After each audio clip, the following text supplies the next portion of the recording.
Assalamualaikum. Waalaikumsalam.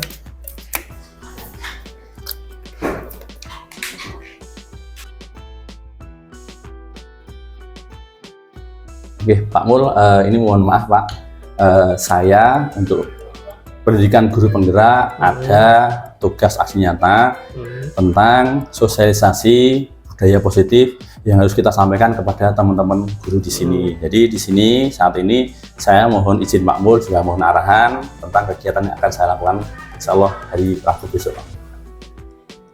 Ya, saya selaku pimpinan yang di SMK Negeri 1 Mondokan ya tentunya menyambut sangat positif karena ini adalah salah satu dampak positif dari program guru penggerak yang nanti kan didiseminasi ke teman-teman budaya-budaya positif yang harapannya memang bisa meningkatkan pelayanan yang lebih baik khususnya di SMK Negeri 1 Mondokan. Ya monggo nanti untuk teknis tempat, teknis acara dan sebagainya monggo bisa dikemas dengan baik ya insya Allah. Intinya kami mendukung untuk kegiatan ini. Oke. Terima kasih. Itu coba Mul, nanti kami segera kegiatan kami. Terima kasih Pak Mul. Kami dulu. Assalamualaikum warahmatullahi wabarakatuh. Waalaikumsalam warahmatullahi wabarakatuh. Yang terhormat Bapak Mulyadi Sarjana Teknik, Kepala SMK Negeri 1 Mondokan. Yang saya hormati Bapak Ibu guru yang hadir dalam acara diseminasi budaya positif di sekolah dalam rangka pendidikan guru penggerak oleh Bapak Ali Sofyan SPD MPD. Pertama-tama marilah kita panjatkan puji syukur kehadirat Allah Subhanahu wa taala yang telah memberikan nikmat kepada kita semua sehingga kita bisa hadir di acara diseminasi pada siang hari ini. Mohon izin perkenankan saya selaku pembawa acara pada acara siang hari ini untuk membacakan susunan acara. Yang pertama pembukaan, yang kedua sambutan kepala sekolah, yang ketiga acara inti, dan yang keempat penutup. Langsung menuju ke acara yang pertama, yaitu yang acara pembukaan. Marilah kita buka acara pada hari ini dengan bacaan basmalah bersama-sama. Bismillahirrahmanirrahim. Ke acara yang kedua, sambutan kepala sekolah kepada Bapak Mulyadi Sarjana Teknik. Waktu dan tempat kami persilahkan. Assalamualaikum warahmatullahi wabarakatuh. Waalaikumsalam. Alhamdulillahirabbil alamin wassalatu wassalamu ala asrofil anbiya'i wal mursalin Sayyidina Muhammadin wa ala alihi wa ashabihi ajmain. Pak Ali Sofyan ya selaku CGP angkatan ke-10 yang saya hormati Bapak Ibu guru SMK Negeri 1 Mondokan yang dalam hal ini mendapat undangan untuk bisa mengikuti kegiatan diseminasi budaya positif di SMK Negeri 1 Mondokan. Pertama-tama marilah kita panjatkan puji syukur kehadirat Allah Subhanahu wa taala atas segala nikmat yang masih diberikan kepada kita sehingga pada siang hari ini kita masih bisa berkumpul ya bertemu di ruang meeting ini dalam keadaan sehat walafiat. Tidak lupa salawat dan salam marilah kita sanjungkan kepada Ustadzun kita Nabiullah Muhammad sallallahu alaihi wasallam. Bapak Ibu yang saya hormati, ini adalah rangkaian kegiatan dari proses CGP yang harus dilalui oleh peserta atau CGP.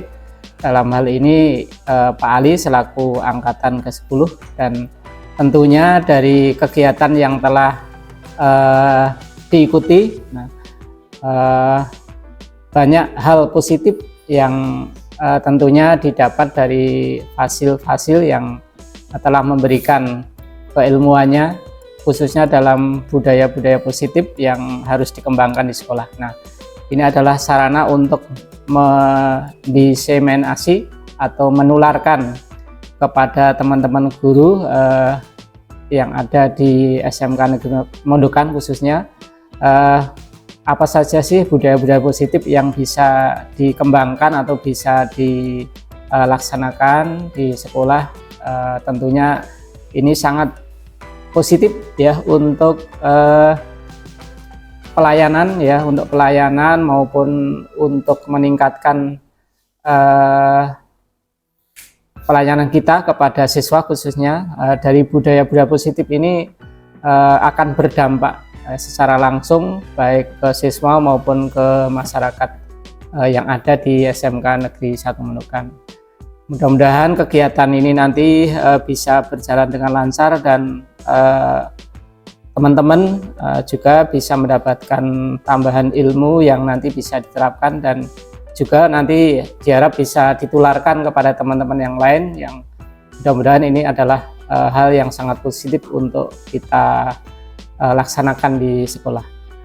Mungkin itu yang bisa kami sampaikan. Kami selaku pimpinan di SMK Negeri 1 Menukan mendukung sepenuhnya untuk kegiatan ini, mudah-mudahan bermanfaat untuk SMK Negeri 1 Menukan.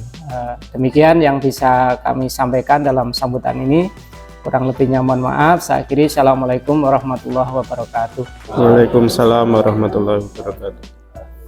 Terima kasih pada Pak Mulyadi yang telah memberikan sambutan dan wejangannya kepada kami semua. Kemudian acara yang ketiga, ke acara inti.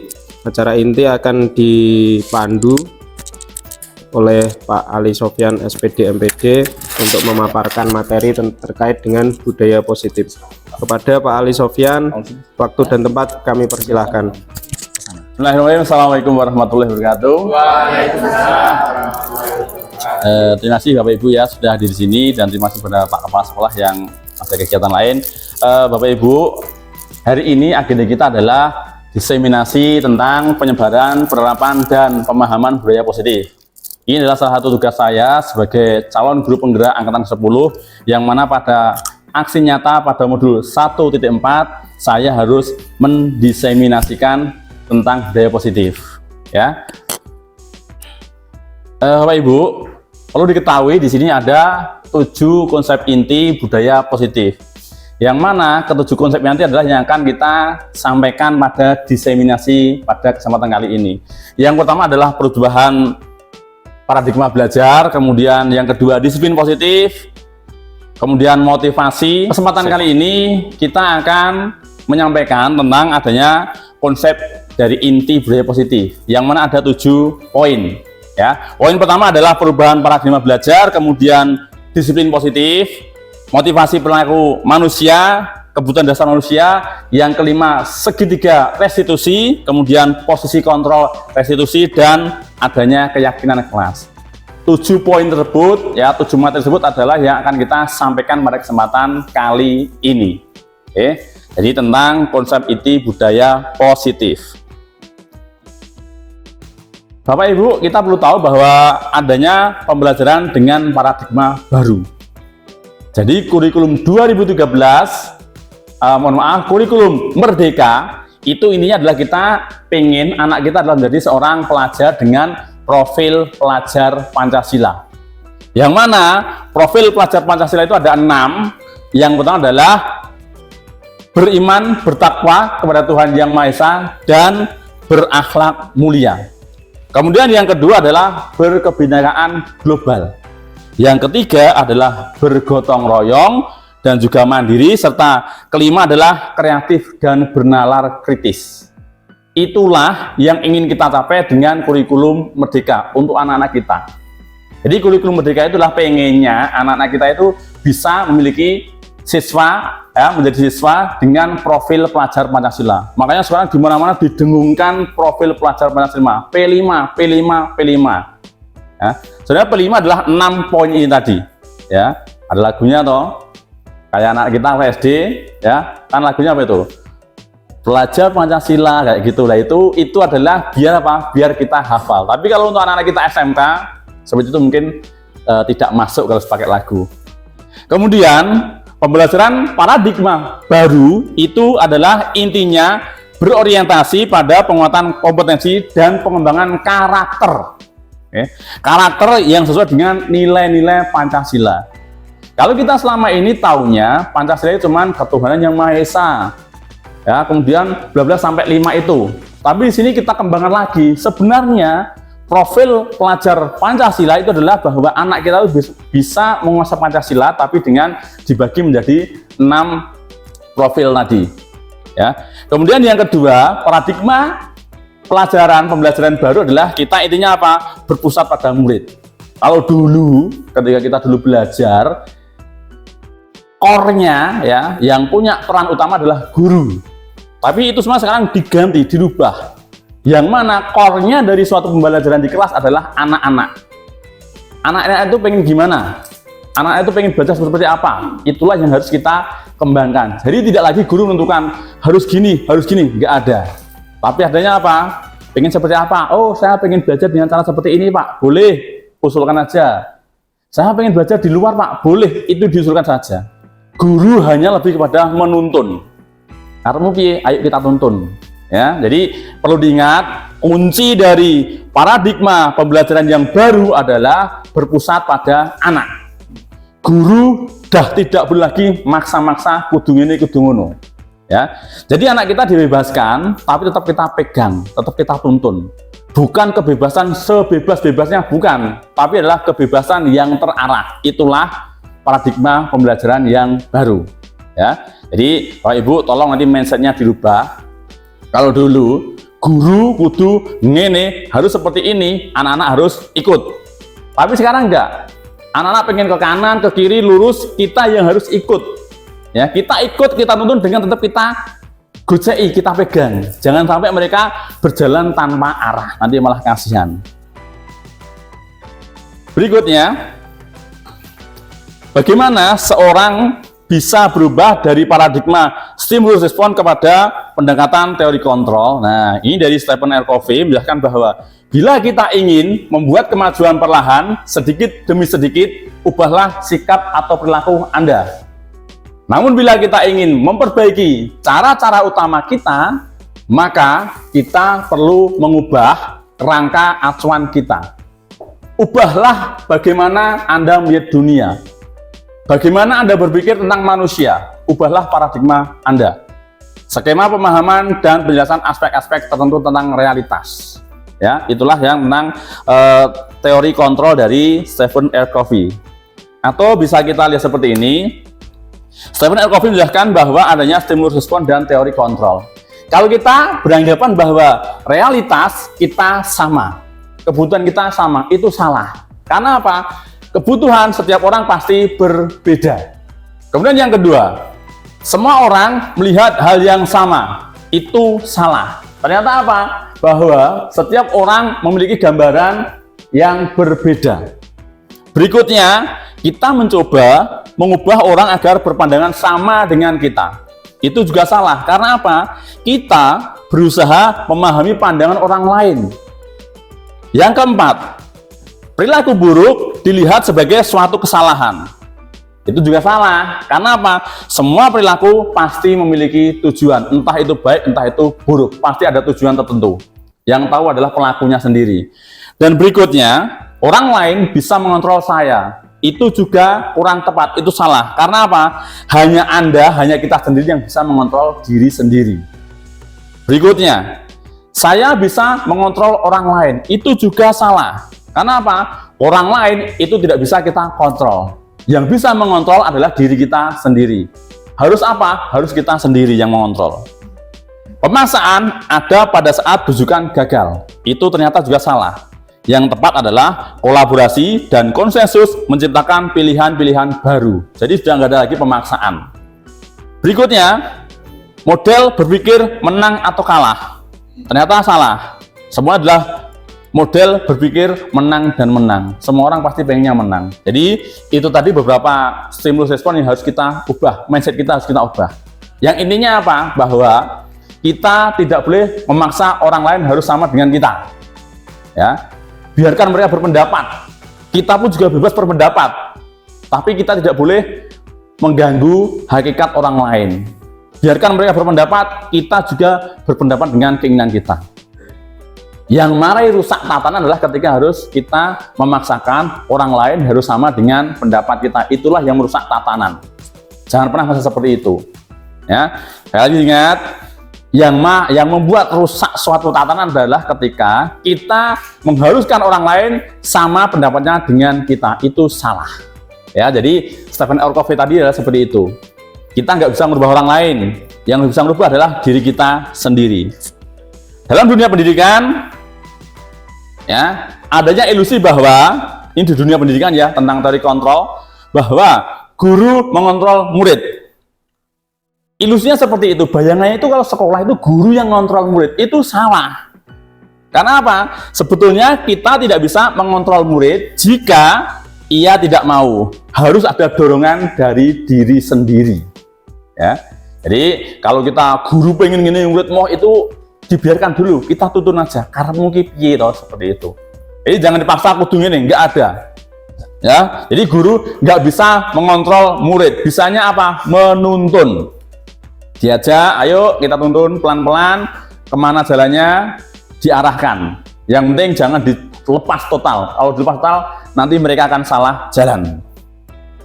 Kemudian, adanya penguatan positif, efektif, dan bermanfaat. Ternyata itu juga kurang tepat. Karena apa? Semisal bujukan dan nasihat, jika terlalu dalam, murid bisa ketergantungan dan tidak mandiri. Nah, jadi kalau kita itu bolak-balik, ya bagus kita. Ya tak bantu, yuk tak ajari ini, itu bagus. Tapi kalau nanti seperti itu terus, murid tidak akan bisa menjadi mandiri. Jadi mereka akan tergantung. Kalau nggak diminta bu guru, nggak disuruh bu guru, dia nggak akan mengerjakan.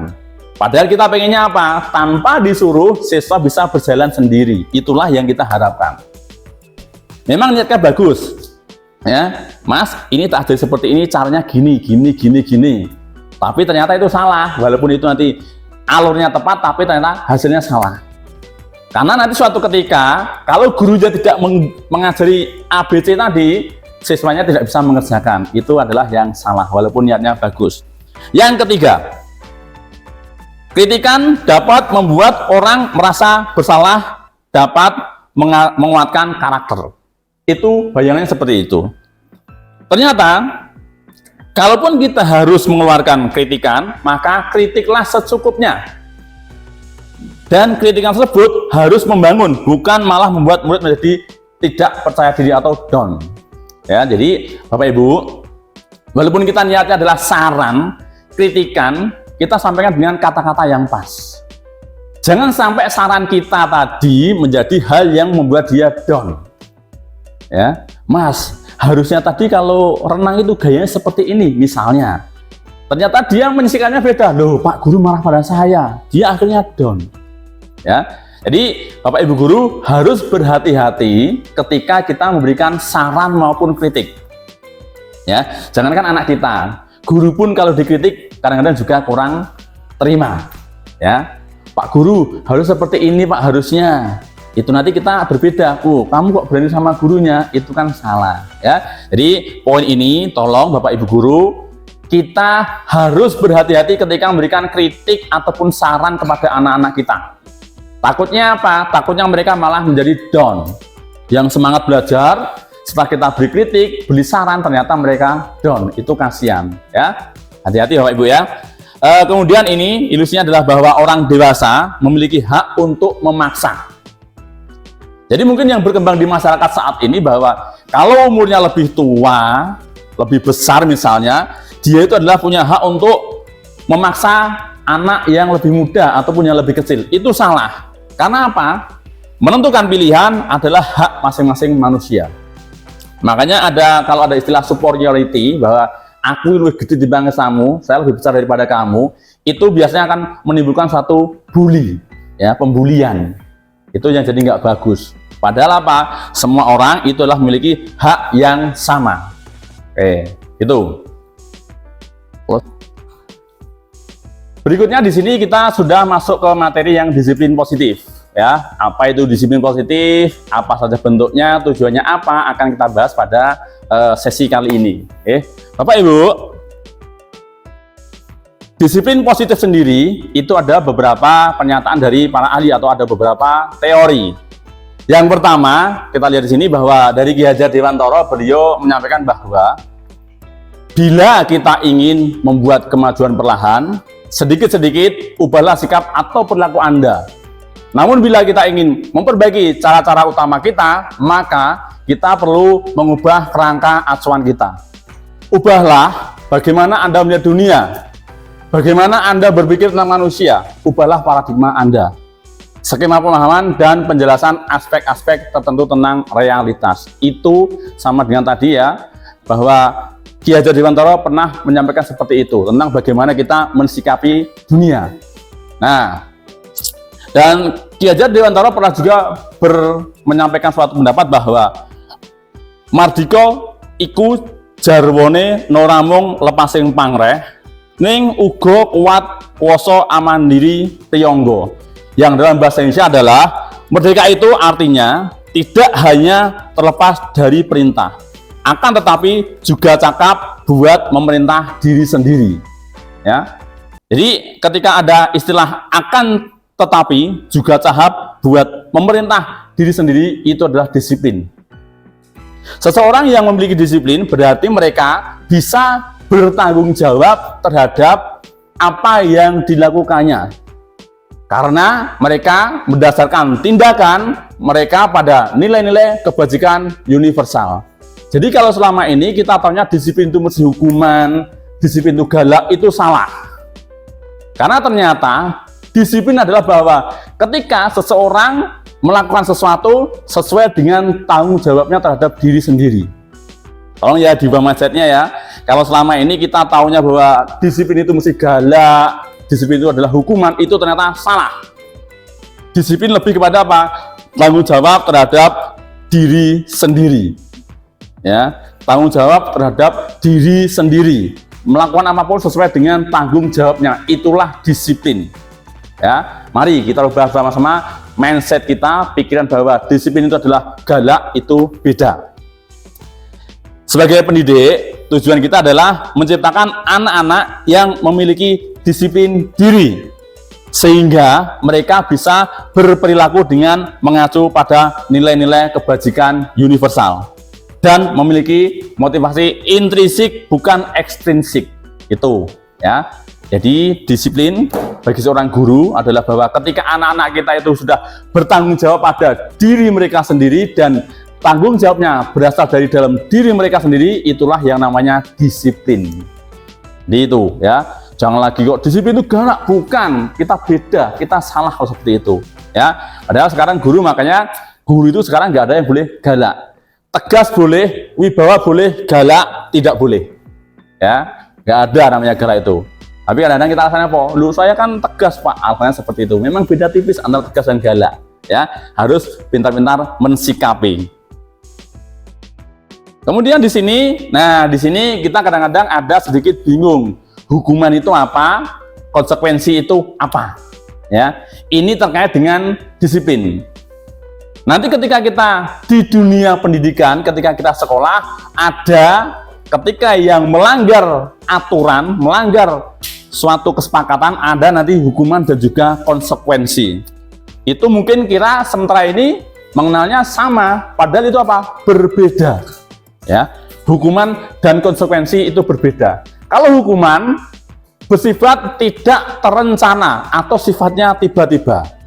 Sedangkan kalau konsekuensi itu lebih positif, sudah terencana atau sudah ada kesepakatan, disepakati dari depan. Yang kedua, ketika hukuman, murid tidak tahu apa yang akan terjadi dan tidak dilipatkan. Ketika menentukan hukuman itu murid tidak tahu.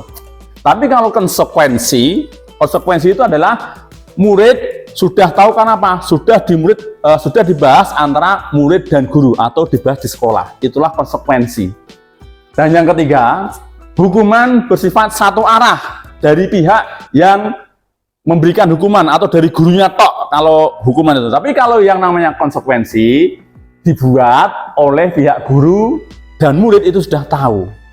Jadi gitu ya Pak Ibu ya, bedakan hukuman dan konsekuensi. Ya, kalau hukuman pokoknya ini kamu salah, lari 5 putaran, itu hukuman. Padahal tidak tertulis dulu. Tapi kalau konsekuensi walaupun tidak tertulis, tapi biasanya disepakati di awal. Kalau kamu tidak mengerjakan PR, silakan Misalnya menulis 10 kali lipat itu konsekuensi, sudah ada dari awal. Ya, di konsekuensi seperti itu sudah ada aturannya terlebih dahulu. Apakah konsekuensi harus tertulis? Tidak. Ya, tidak harus tertulis. Yang penting apa? Oke, kelas ini ya, kelas 10 TKJ misalnya, setiap yang terlambat kelas masuk kelas menyapu lantai. Kalau itu sudah disepakati bersama, menyapu itu bukan hukuman, tapi apa? Konsekuensi bagi yang terlambat masuk kelas. Ya. Tapi kalau tiba-tiba anak-anak terlambat, Anda, Bapak Ibu di kelas, "Oh, kamu terlambat, sana, lari 5 putaran." Itu hukuman. Karena apa? Tidak dibahas terlebih dahulu. Ya. Kemudian kalau hukuman, itu terserah yang memberi hukuman. Sesuka saya. Mau saya minta ngepel, itu tersuka saya. Mau saya minta menyapu 2 ruangan, itu terserah yang menghukum. Karena apa? Tidak ada aturan di depannya. Tapi yang kalau konsekuensi itu mesti ada. Oke ya, Mas, Anda misalnya kedapatan main HP. Tahu konsekuensinya? Tahu Pak? Apa? Membersihkan misalnya masjid, itu konsekuensi. Karena apa? Sudah dari awal sudah disepakati bahwa kalau main HP, konsekuensinya adalah membersihkan masjid, itu contohnya seperti itu. Ya. Tapi kalau hukuman, nggak ada aturan tentang main HP, ternyata ada yang main HP, gurunya marah, "Kamu sana, keluar kelas." Itu hukuman. Karena apa? Tidak ada aturan di depannya dan murid tidak tahu kalau main HP itu adalah salah misalnya. Itu adalah hukuman. Jadi ya Bapak Ibu, setelah dari sini nanti tolong dipahami bahwa hukuman dan konsekuensi itu beda. Intinya konsekuensi apa? Sudah ada kesepakatan di depan. Kalau hukuman dadaan, insidental ya. Itu adalah yang namanya hukuman dan konsekuensi. Berikutnya, motivasi perilaku manusia. Dalam melakukan satu tindakan, manusia itu ada beberapa motivasi. Apapun itu, ketika kita melakukan suatu tindakan, apapun itu pasti ada alasannya. Nah, apa saja motivasinya? Di sini ada 3 motivasi dari perilaku manusia. Yang pertama, untuk menghindari ketidaknyamanan atau hukuman. Yang kedua, untuk mendapatkan imbalan atau penghargaan dari orang lain. Dan yang terakhir adalah untuk menjadi orang yang mereka inginkan dan menghargai diri sendiri dengan nilai-nilai yang mereka percaya. Itulah 3 motivasi dalam orang berperilaku.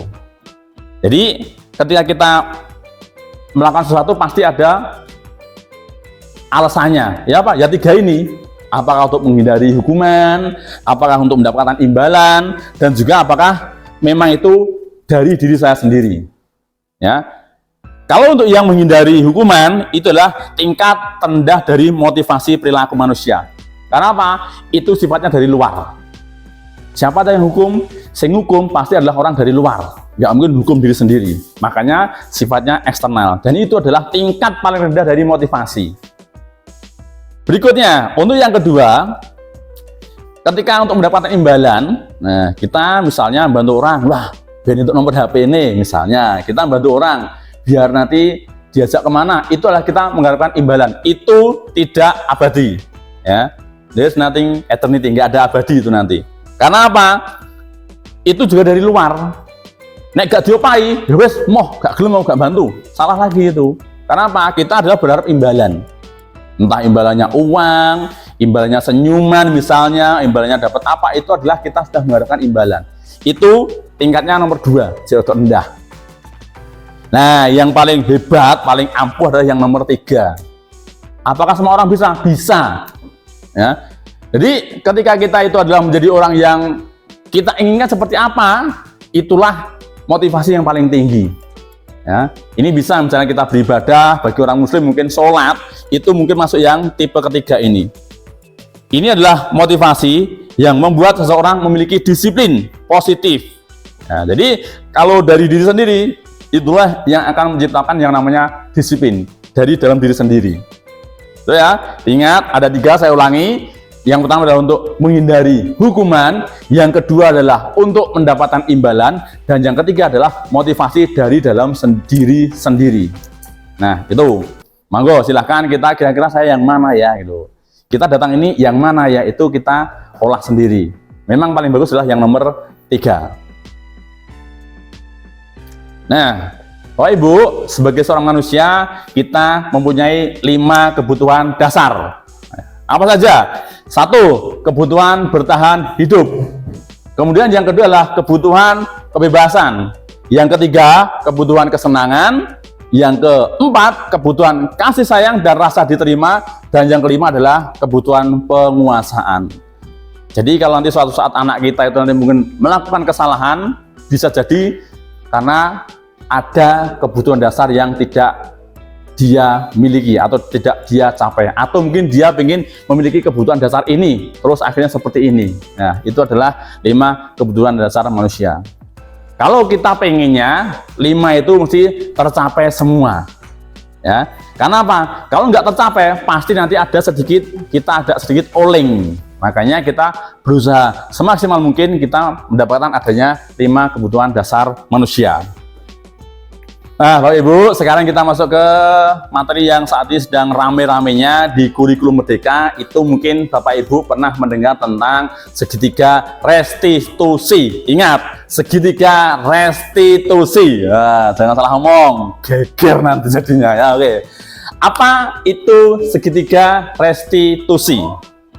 Segitiga, pasti segitiga. Ada 3 sudut, namanya segitiga. Nah, restitusi itu apa? Nah, segitiga restitusi adalah suatu proses dialog yang dijalankan oleh guru ataupun orang tua agar menghasilkan murid yang mandiri dan bertanggung jawab. Sebenarnya itu segitiga restitusi itu. Tapi sayangnya kalau segitiga restitusi itu nanti identik dengan adanya kesalahan yang dilakukan oleh murid. Padahal sebenarnya enggak. Segitiga restitusi intinya apa? Ada dialog antara guru ataupun orang tua dengan anaknya.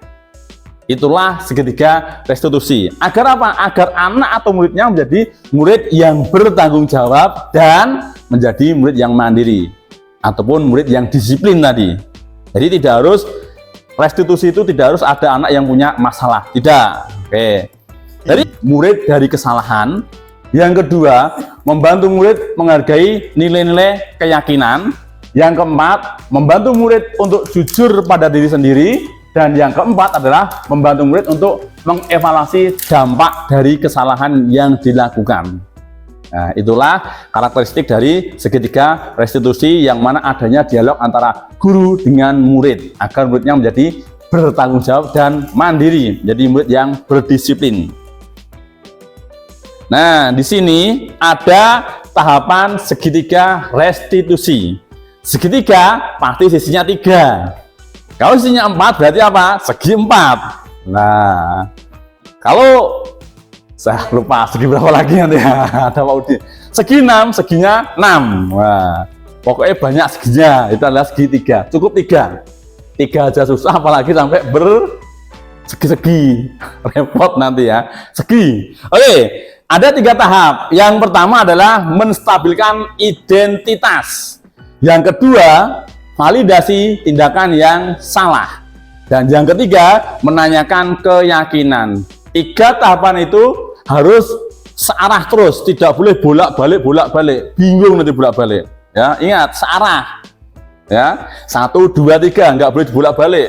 Nanti kalau bolak-balik, nggak rampung-rampung, nggak selesai nanti ya. Jadi itu. Oke. Yang pertama adalah 1, 2, 3. Ingat, segitiga, cukup 3, nggak lebih. Kok nggak 4? Nggak tahu, teorinya seperti itu. Ya, jangan tanyakan lagi, oke. Ya, jadi cukup segitiga. Segitiga itu angel loh, apalagi banyak. Susah nanti ya. Oke, gitu Pak Solo saya. Nanti Bu Fadila tak segitiga nanti ya. Segitiga. Oke. Tahap pertama adalah menstabilkan identitas. Ini tahapnya adalah tujuannya untuk mengubah identitas anak dari orang yang gagal karena kesalahan menjadi orang yang sukses. Kemudian yang kedua adalah untuk membantu anak agar tetap tenang dan kembali ke suasana hati di mana proses belajar dan penyelesaian masalah bisa dilakukan. Jadi gini, ada kasus anak kita panggil. Ketika kita panggil, cari suasana yang santai, duduk ataupun berdiri dengan santai. Tahap pertama adalah menstabilkan identitas. tahap ini digunakan apa? Agar anak itu tidak down, ya, tidak down, tidak jatuh, tidak semakin terpuruk, walaupun dia salah.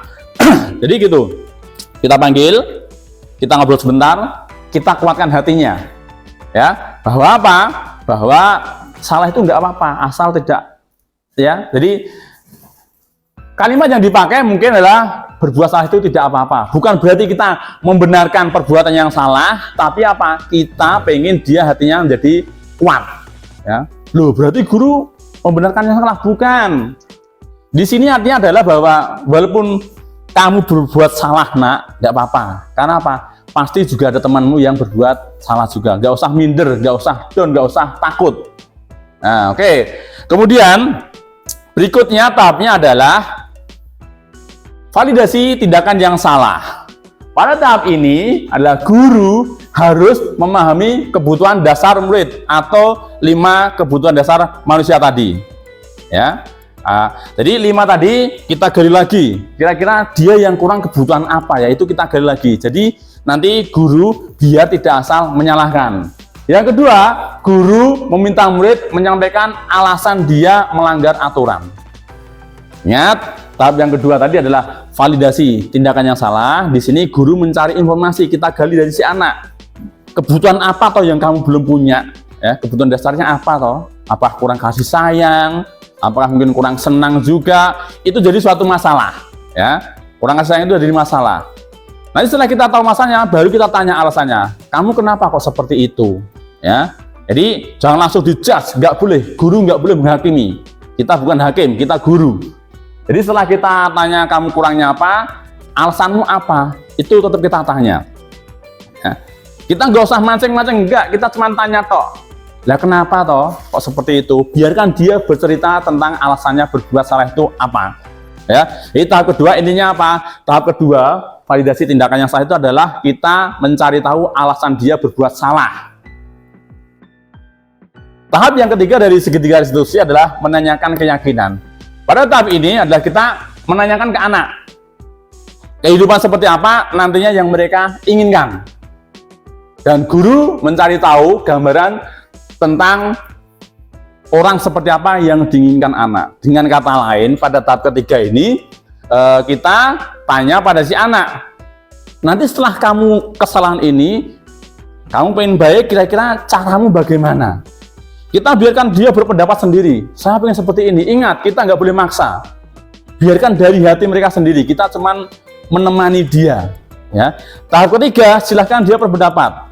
Kalau misalnya dia itu bermain HP di kelas, silahkan kira-kira ke depan kamu gimana. Biarkan dia ngomong dewe, ngomong sendiri.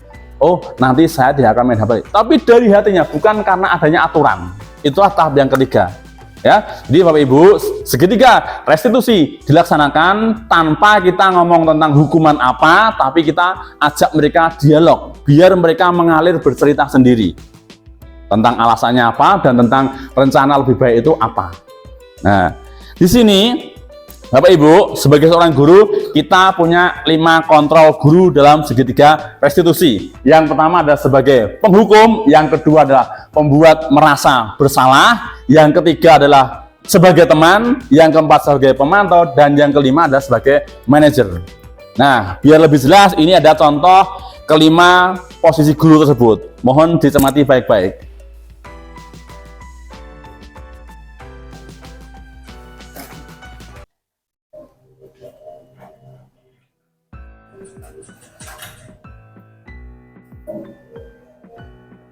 Baran!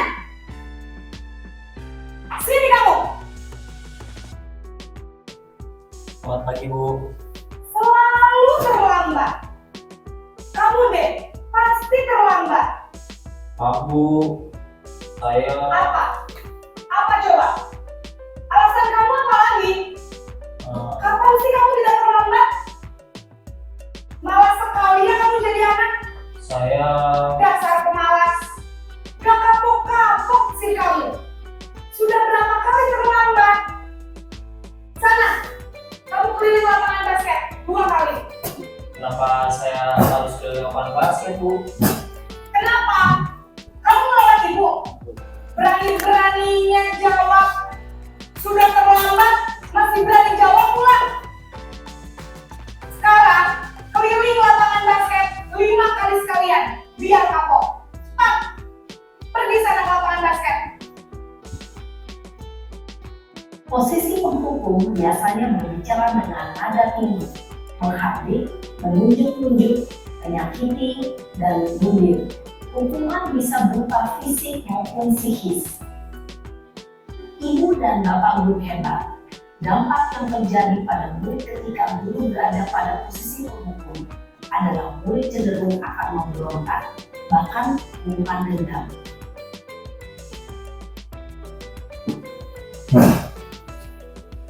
Penghukum, ya. Contoh yang kedua ini adalah sebagai pembuat merasa bersalah. Itu yang bagaimana? Kita lihat contohnya.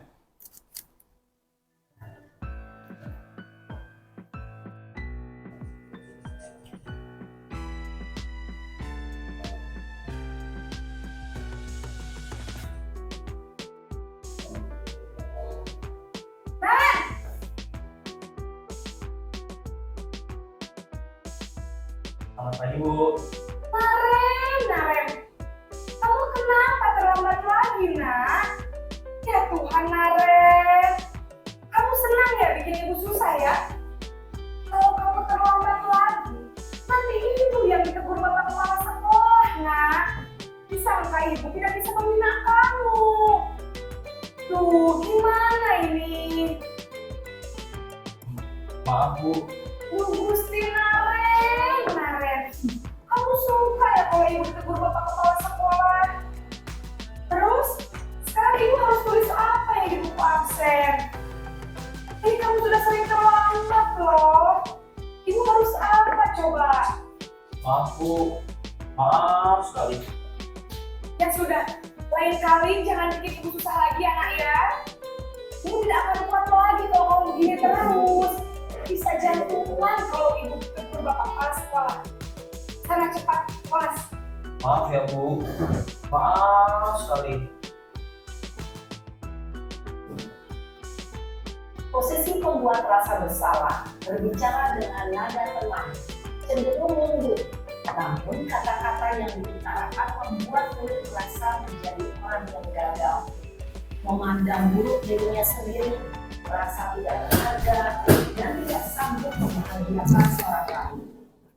Ketika guru mengambil posisi pembuat rasa bersalah, murid akan menganggap dirinya yang bersalah dan ia akan menyimpan emosi negatif tersebut di dalam dirinya. Oke, sekarang kita ke yang berikutnya.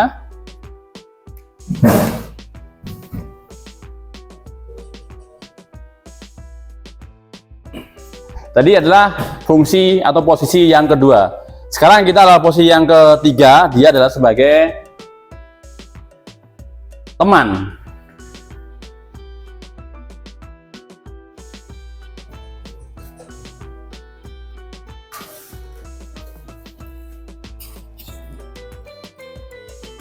Mari sambil diminum Bapak Ibu untuk minumnya.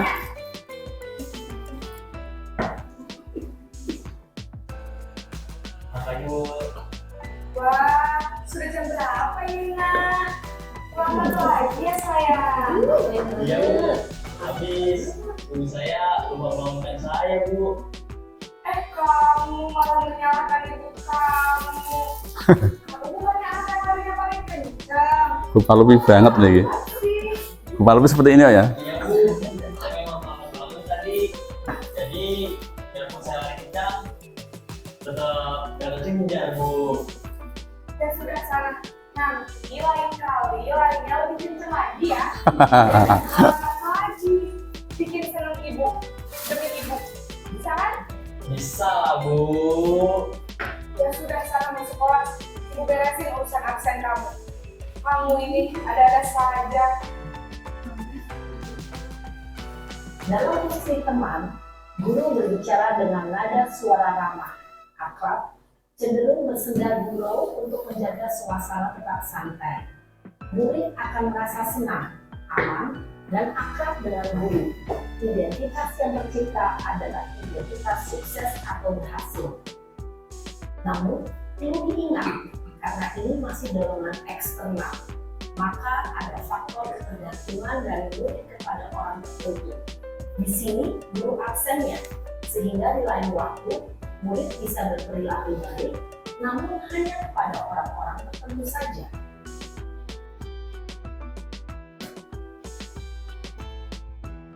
Berikutnya adalah kita sebagai pemantau. Ini contoh videonya.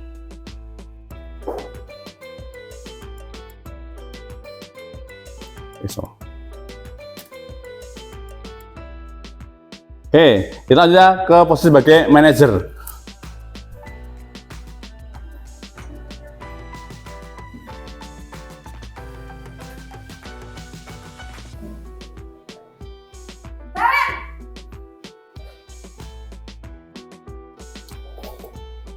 Selamat pagi Bu. Selamat pagi Naren. Maaf Bu, saya terlambat. Dan sekolah masuknya jam 7, sekarang sudah jam 7.20. Jadi sekarang bagaimana ini Naren? Maaf Bu, saya lupa soal saya semalam. Baiklah, menurut kamu, keyakinan sekolah yang mana yang perlu kamu tingkatkan? Menghargai diri sendiri dan orang lain mungkin ya Bu. Setuju. Jadi, apakah Naren meyakini prinsip saling menghormati tersebut? Ya Bu, saya meyakininya. Apakah Naren bersedia memperbaiki masalah keterlambatan ini? Bersedia Bu. Bagaimana kamu akan memperbaiki masalah keterlambatan ini? Saya akan coba untuk tidak lupa menyetel alarm saya Bu. Baik, kalau Naren lupa menyetel alarm di rumah, ada orang yang kira-kira bisa bantu mengingatkan tidak? Ada Bu, kakak saya, Kak Emma. Ada lagi selain Kak Emma? Selain Kak Emma, ada ibu saya. Baik, jadi yang mengingatkan Naren adalah Kak Emma dan ibu kalian. Kira-kira akan mulai setel alarm kapan nih Naren? Setelah pulang sekolah, akan segera saya lakukan. Baik, jadi Naren akan setel alarm untuk bangun besok pagi dan akan diingatkan oleh kakak dan ibunda Naren ya. Ada lagi yang mungkin perlu dilakukan Naren agar tidak terlambat bangun lagi. Tidak ada Bu. Baik Naren, terima kasih untuk kerjasama kamu. Sekarang kamu perlu kembali ke kelas belajar. Baik Bu, terima kasih. Nah, berikut disampaikan kelebihan dan kekurangannya. Posisi kontrol yang disarankan untuk membimbing murid memiliki sikap disiplin yang positif, yaitu murid yang mandiri, bertanggung jawab, dan dapat memecahkan masalah. Tujuan dari posisi ini adalah agar murid dapat berefleksi atas tindakannya. Guru akan dengan tulus memberikan pertanyaan-pertanyaan bermakna, sehingga membuat murid dapat belajar dari kesalahannya dan mencari sebuah solusi untuk menyelesaikannya. Oke ya Bapak Ibu, demikian tadi adalah contoh dari adanya 5 posisi guru dalam segitiga restitusi. Ya, 5 tadi adalah sebagai penghukum, kemudian adalah pembuat merasa bersalah, kemudian sebagai teman, sebagai pemantau, dan terakhir adalah sebagai manajer. Ya, ini semuanya nanti pasti suatu saat Bapak Ibu guru akan menjalani proses itu. Ya, mungkin bisa sebagai penghukum, juga bisa sebagai teman, tapi sebisa mungkin kalau bisa kita sebagai manajer, yang mana kita bisa menumbuhkan jiwa keyakinan dari hatinya anak-anak sendiri untuk dia berubah menjadi baik. Nah, oke ya Bapak Ibu, tadi untuk segitiga restitusi sudah kita sampaikan. Kita sekarang ke materi yang terakhir. Nah, terakhir ini adalah tentang keyakinan kelas. Ini juga budaya positif. Mungkin sebagian Bapak Ibu sudah melaksanakan adanya proses keyakinan kelas, ya. Tapi nggak ada salahnya di sini kita flashback lagi, kita ingat-ingat lagi apa itu keyakinan kelas. Kita di sini adalah keyakinan kelas, bukan peraturan kelas. Kenapa? Ada perbedaan antara keyakinan dan peraturan. Kalau keyakinan itu adalah muncul dari dalam hati anak-anak sendiri. Ya, itu akan menjadi motivasi tersendiri. Karena apa? Muncul dari hati. Tapi kalau adanya peraturan, anak-anak ini cuma apa? Dia cuma butuh mengikuti peraturan, tidak dari hatinya. Tapi kalau ada keyakinan kelas, sekali lagi keyakinan yang mana kita ngajak anak-anak, yuk buat keyakinan yang dari hatimu, pengennya seperti apa toh? Itu nanti dia kemungkinan besar dia akan bisa melaksanakan keyakinan itu. Tapi kalau hanya sekedar aturan, nanti dia cuman apa? Dia ikut cuman seenaknya karena apa? Saya harus ikut karena takut kalau dihukum misalnya. Tapi kalau keyakinan beda. Saya yakin seperti ini. Bukan takut karena nanti hukuman, karena dimarahi guru, itu peraturan namanya. Nah, kemudian di sini seseorang akan lebih tergerak dan bersemangat untuk menjalankan keyakinannya daripada hanya sekedar mengikuti serangkaian peraturan tertulis tanpa makna. Tadi saya sampaikan bahwa kalau dia itu membuat suatu keyakinan, dia akan lebih nyaman mengikuti keyakinannya itu. Tapi kalau hanya peraturan, dia akan melakukan karena apa? Takut ada hukuman, misalnya seperti itu. Nah, di sini ada beberapa langkah untuk pembentukan keyakinan kelas, yang mana keyakinan kelas bersifat abstrak. Kemudian keyakinan kelas berupa kalimat-kalimat universal atau pernyataan universal. Dan yang ketiga ini penting, pernyataan dari keyakinan kelas tidak boleh ada kalimat negatif. Hindari kata jangan, hindari kata tidak. Ya, kalau kita pengen bilang jangan lewat lobi ini, nggak boleh jangan lewat lobi ini. Lebih apa? Hindari melewati lobi ini, ataupun silahkan lewat ke sisi samping. Ya, ingat jangan pakai kata tidak ataupun jangan untuk membuat kalimat keyakinan kelas. Kemudian keyakinan kelas itu jangan terlalu banyak. Cukup 1, 2, 3 aja. Yang penting apa? Yang penting itu benar-benar dari usulan anak-anak kita. Jadi keyakinan kelas silahkan kita minta anak-anak berpendapat. Jangan kita yang ngomong. Ingat, kita guru hanya menuntun. Nggak boleh menentukan ini. Itu malah peraturan jadinya nanti. Ya, anak-anak yang berpendapat. Saya ingin seperti ini, seperti itu. Itu biarkan anak-anak yang berpendapat. Ya, jangan terlalu banyak. Kemudian keyakinan kelas sebaiknya sesuatu yang dapat diterapkan di lingkungan tersebut. Contoh, kita misalnya ada keyakinan kelas di suatu daerah yang mana sinyal internetnya adalah susah sinyal internetnya. Tidak boleh ada keyakinan kelas kan yang disampaikan anak-anak bisa dilaksanakan di situ. Yang kelima, semua warga hendaknya ikut berkontribusi dalam penyusunannya. Ya, dia harus terlibat aktif mereka semuanya anak-anak kita. Dan yang terakhir, bersedia meninjau kembali keyakinan kelas dari waktu ke waktu. Ya, jadi keyakinan kelas itu nggak saklek, tidak saklek, bisa berubah sesuai dengan perkembangan zaman, universal tadi. Nah, itu ya, Bapak Ibu tentang keyakinan kelas. Dan di sini semua materi sudah kami sampaikan dan closingnya. Terima kasih sekali atas perhatiannya Bapak Ibu dan mohon maaf untuk semua kesalahan. Ini ada sedikit sesi tanya jawab, monggo silahkan. Ada pertanyaan nanti kita jawab, kita diskusikan di sini. Mari silahkan. Di sini kan tadi ada 5 posisi kontrol. Ya. Di situ kan diharapkan kita sebagai manajer. Ya. Nah, berarti dalam posisi kontrol itu merupakan tingkatan-tingkatan. Misalkan maksud saya tingkatan-tingkatan itu yang paling nggak boleh itu penghukum, ya. Terus yang paling oke itu manajer. Ya. Yang saya tanyakan, ketika salah satu anak A misalkan, itu berulang kali melakukan misalkan tadi peristiwanya terlambat, misalkan dalam sebulan masuk 25 kali, terlambat 24 kali, apakah kita harus atau kita tetap berusaha untuk menjadi manajer? Seperti itu, padahal jelas pada manajer tadi kan membangkitkan kesadaran diri. Berarti ketika 24 kali gagal, 24 kali itu tidak betul juga, itu belum boleh dikatakan itu gagal. Demikian, terima kasih. Oke, jadi gini Pak Udi ya, untuk kasus-kasus istilahnya extraordinary yang luar biasa tadi mungkin berkali-kali, itu kita tetap harus Pak Udi, tetap ada dulu mengkondisikan kita sebagai 5 posisi kontrol tadi dengan adanya segitiga restitusi. Tapi ternyata kok dengan 5 posisi kontrol tadi dilaksanakan ternyata belum berhasil, kemudian pakai segitiga restitusi juga belum berhasil, kita sudah mulai berkolaborasi dengan guru lain. Kalau kita di SMK, kita bisa kolaborasi dengan wali kelasnya. Kemudian yang kedua, kita bisa lebih jauh kita kolaborasi dengan BK-nya. Dengan apa? Agar beliau-beliau tadi bisa bekerjasama kira-kira bagaimana itu masalah. Bisa menyelesaikan masalah anak tadi. Karena bagaimanapun kita tidak boleh menyalahkan anak ketika dia berbuat kesalahan. Makanya kita berkolaborasi dengan guru lain, wali kelas, dan BK untuk mencari solusi bagaimana atau ini. Apakah nanti kita home visit, tanya orang tuanya ini bagaimana, ini siswa ini di rumah bagaimana, kita cari lagi masalahnya apa, ya kita tetap berusaha ya.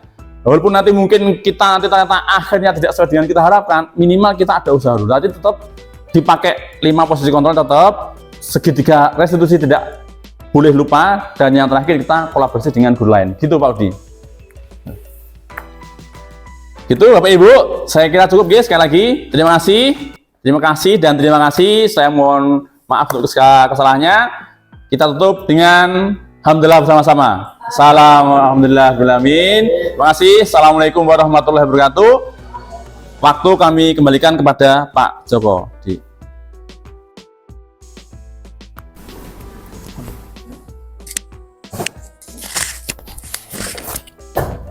Oke, beri tepuk tangan pada Pak Ali yang telah menyampaikan materinya.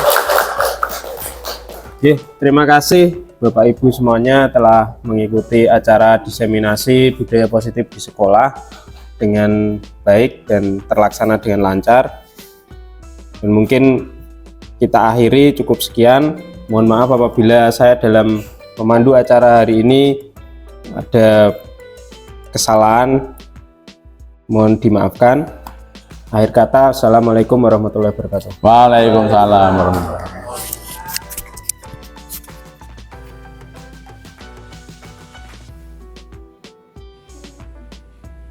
Assalamualaikum warahmatullahi wabarakatuh. Saya Udi Nugroho, rekan kerja dari calon guru penggerak Bapak Ali Sofyan SPD MPD.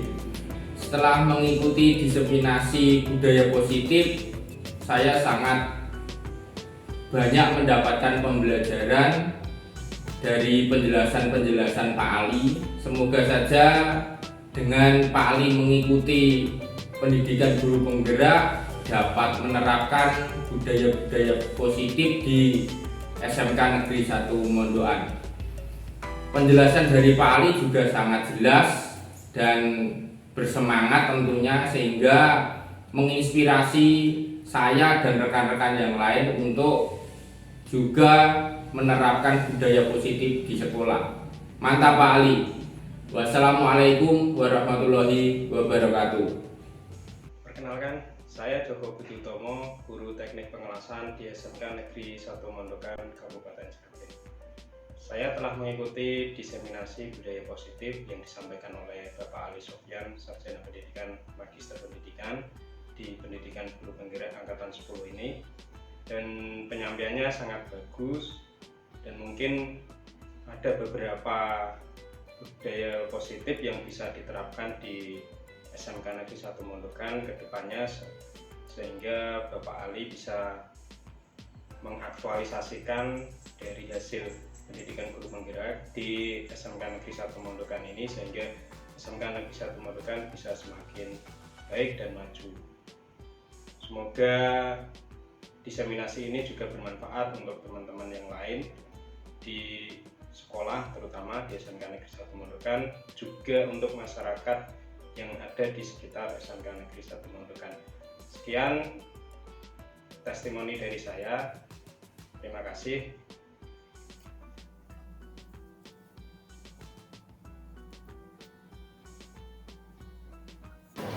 Assalamualaikum warahmatullahi wabarakatuh. Waalaikumsalam warahmatullahi wabarakatuh. Selamat pagi anak-anak. Sehat semua ya? Alhamdulillah pagi ini kita akan mengenali kegiatan belajar ya. Tapi hari ini ada yang masuk nggak? Iya. Terima kasih ya.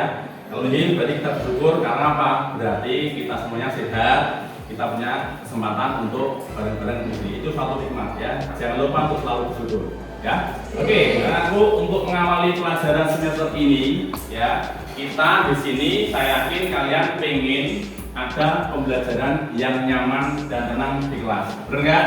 Oke. Jadi di sini nanti kita akan melakukan yang namanya membuat kesepakatan kelas. Kesepakatan kelas tujuannya apa? Tujuan kita membuat kesepakatan kelas adalah agar suasana di kelas ini nanti bisa menjadi nyaman sesuai dengan yang kalian inginkan. Ya, kalian pengen belajar dengan nyaman loh. Nah, nanti silahkan buat kesepakatan. Caranya gimana? Berikan usul-usul kalian. Ya, saya pengen seperti ini, saya pengen seperti ini. Itu namanya kita adalah buat suatu kesepakatan kelas. Ingat, kesepakatan kelas yang buat kalian, untuk kalian juga, yang menikmati kalian. Nanti Pak Guru hanya membimbing saja. Pak Guru nggak bisa menentukan, yang menentukan adalah kalian. Ya, jadi sekali lagi kesepakatan kelas dibuat biar apa? Biar satu semester ke depan kita nanti belajarnya menjadi enak. Kalau belajarnya nyaman, saya yakin kalian jadi semangat. Betul nggak? Oke. Sekarang nanti kalian saya minta, ini bukan tugas.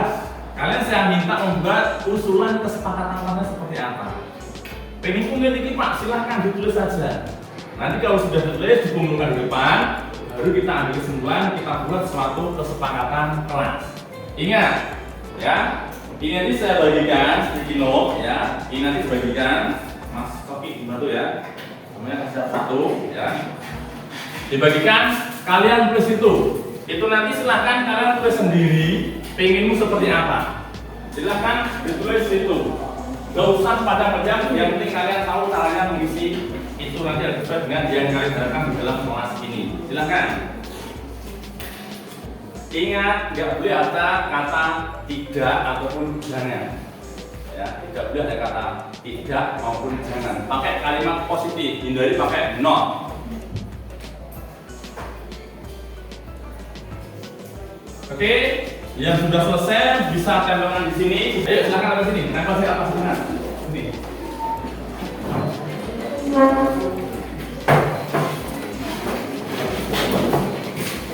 Ayo.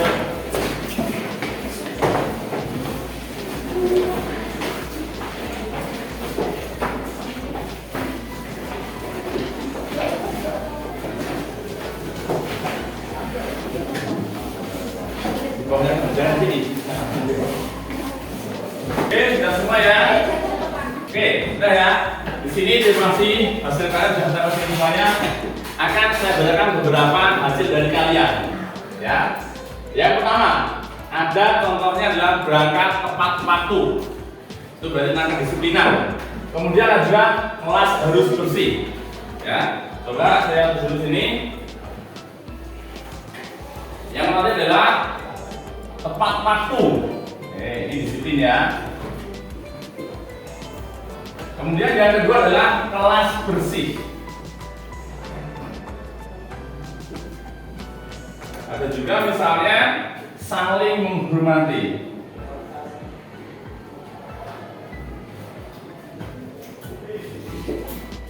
Dan juga menjaga kerukunan. Nah,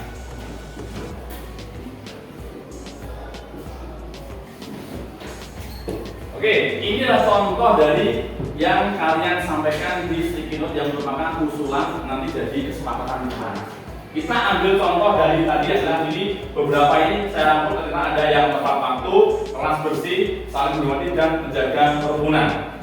Ini dari kesempatan kelas ini nanti kita ambil suatu kesimpulan, kita buat kalimat yang mana kalimat itu nanti menjadi kalimat yang jadi kesepakatan kelas yang kita sepakati.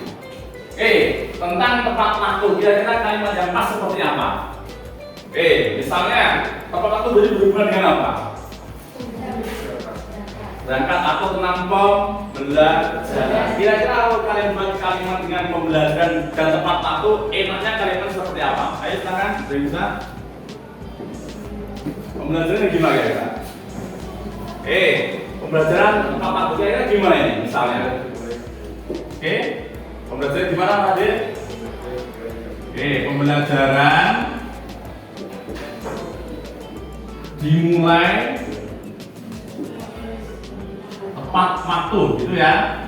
Ini jadi kesepakatan yang pertama adalah bahwa pembelajaran dimulai tepat waktu. Misalnya jam 7 berarti sebelum 7 karena sudah siap. Ya, terutama yang pagi hari. Ya, kesepakatan pertama tentang pembelajaran di sini dimulai tepat waktu. Kemudian di sini ada kata-kata kelas bersih. Kira-kira bagaimana buat kalimatnya? Gimana? Ada usulan teman kalian kita sebelum pembelajaran kelas harus bersih. Sepakat nggak? Oke, jadi dibuat yang kedua ya. Oke, sebelum pembelajaran kelas harus bersih. Ya.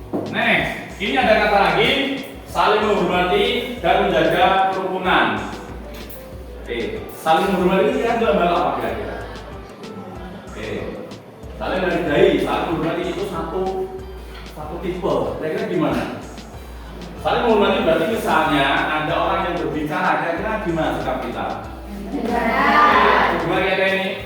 Memperhatikan? Gimana? Memperhatikan siapa?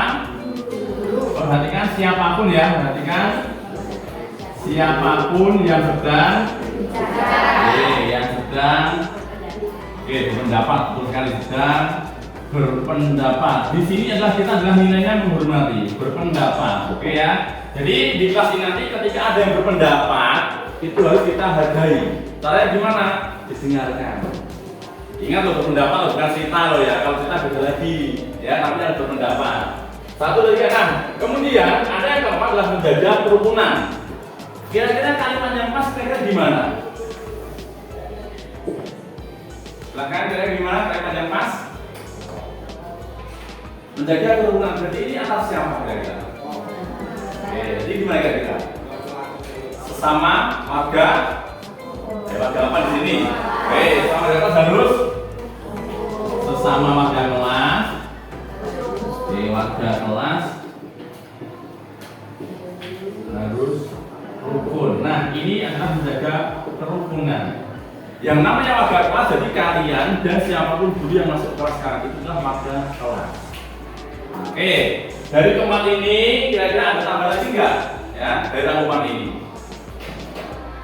Oke, kalau enggak ini bisa kita sepakati. Oke, ini namanya adalah kesepakatan kelas khusus kelasnya Pak Ali. Berarti apa? Kelas bahasa Inggris. Oke, terima kasih. Nah, kalau sudah sepakat, ini sepakat ya? Yuk, sekarang kita ikatkan bersama-sama, kita baca. Dengan membaca berarti nanti kalian sudah sepakat dengan pernyataan ini. Jadi siap melaksanakan. Oke, siap ya. Namanya kesepakatan kelas itu adalah bisa berubah-ubah sesuai dengan perkembangan waktu. Ya, mungkin nanti ke depan Pak tambah ini Pak bisa. Ini harus disepakati bersama-sama. Paham ya? Oke, yuk kita baca bersama-sama dari sini. Kesepakatan kelas bahasa Inggris. Satu, dari dulu ya, perwakilan saya. Yang pertama, Mbak. Pembelajaran dimulai tepat waktu. Oke, stop. Sebelum pembelajaran kelas harus bersih. Oke, kelas bersih. Yang ketiga. Memperhatikan siapa waktu sesuai kegiatan. Oke, Mbak. Yang keempat. Sesama warga kelas harus rukun. Nah, ini keempatnya ada dari kesepakatan kelas bahasa Inggris. Ya. Jadi nanti setiap Pak Ali masuk kelas harus tepat waktu dan kalian juga harus datang tepat waktu. Yang kedua, sebelum kelas dimulai harus apa? Bersih. Jadi tugasnya apa? Seluruh kelas cuma ada piket-piketnya tertentu. Yang ketiga, memperhatikan siapapun berpendapat. Termasuk guru kalau sedang ngomong, kalian juga perhatikan. Ada teman menjawab pertanyaan, kalian juga perhatikan. Yang keempat, sesama warga kelas harus rukun. Yang namanya rukun, tidak ada namanya perselisihan. Berdebat boleh, berselisih paham tidak boleh. Ya, gitu. Nah, oke. Kalau sudah sepakat, ketua kelasnya siapa ketua kelasnya? Ini, tanda tangan dulu, ini Pak Dewa ya. Sama satu perwakilan Ade. Jadi tanda tangan dulu. Nih. Nanti kalau tanda tangan berarti sudah sah. Sini ya. Tanda tangan. Enggak apa? Sini. Terus sini. Ya, nama, tanda tangannya aku juga ya. Dengan teman kalian tanda tangan, wakil kalian berarti kesepakatan nanti sudah sah dan siap untuk dilaksanakan. Oke ya. Kemudian kesepakatan kelas ini walaupun masih dalam papan tulis, nanti kita akan buat dalam bentuk yang lebih menarik. Nanti ditempel di kelas-kelas kita. Oke ya. Sebagai surat saja. Ini kita foto dulu,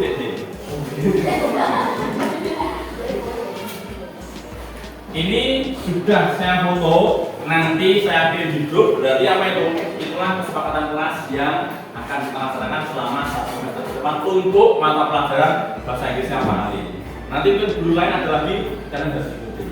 Gitu ya. Jadi ini sesi penyusunan kesepakatan kelas sudah selesai. Terima kasih, kalian semangat luar biasa ya. Sampaikan pendapatmu apapun itu, ya. Sampaikan apapun yang kalian inginkan sampai sini jadi kesepakatan kelas. Oke? Untuk semangat kalian kita berikan applause. Oke ya, jadi kesepakatan kelas kita tutup. Nanti kita lanjut materinya. Terima kasih. Assalamualaikum warahmatullahi wabarakatuh. Waalaikumsalam warahmatullahi wabarakatuh.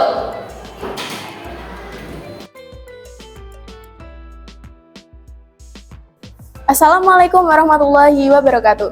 Halo teman-teman, perkenalkan saya Cynthia dari 11 TJKT 4.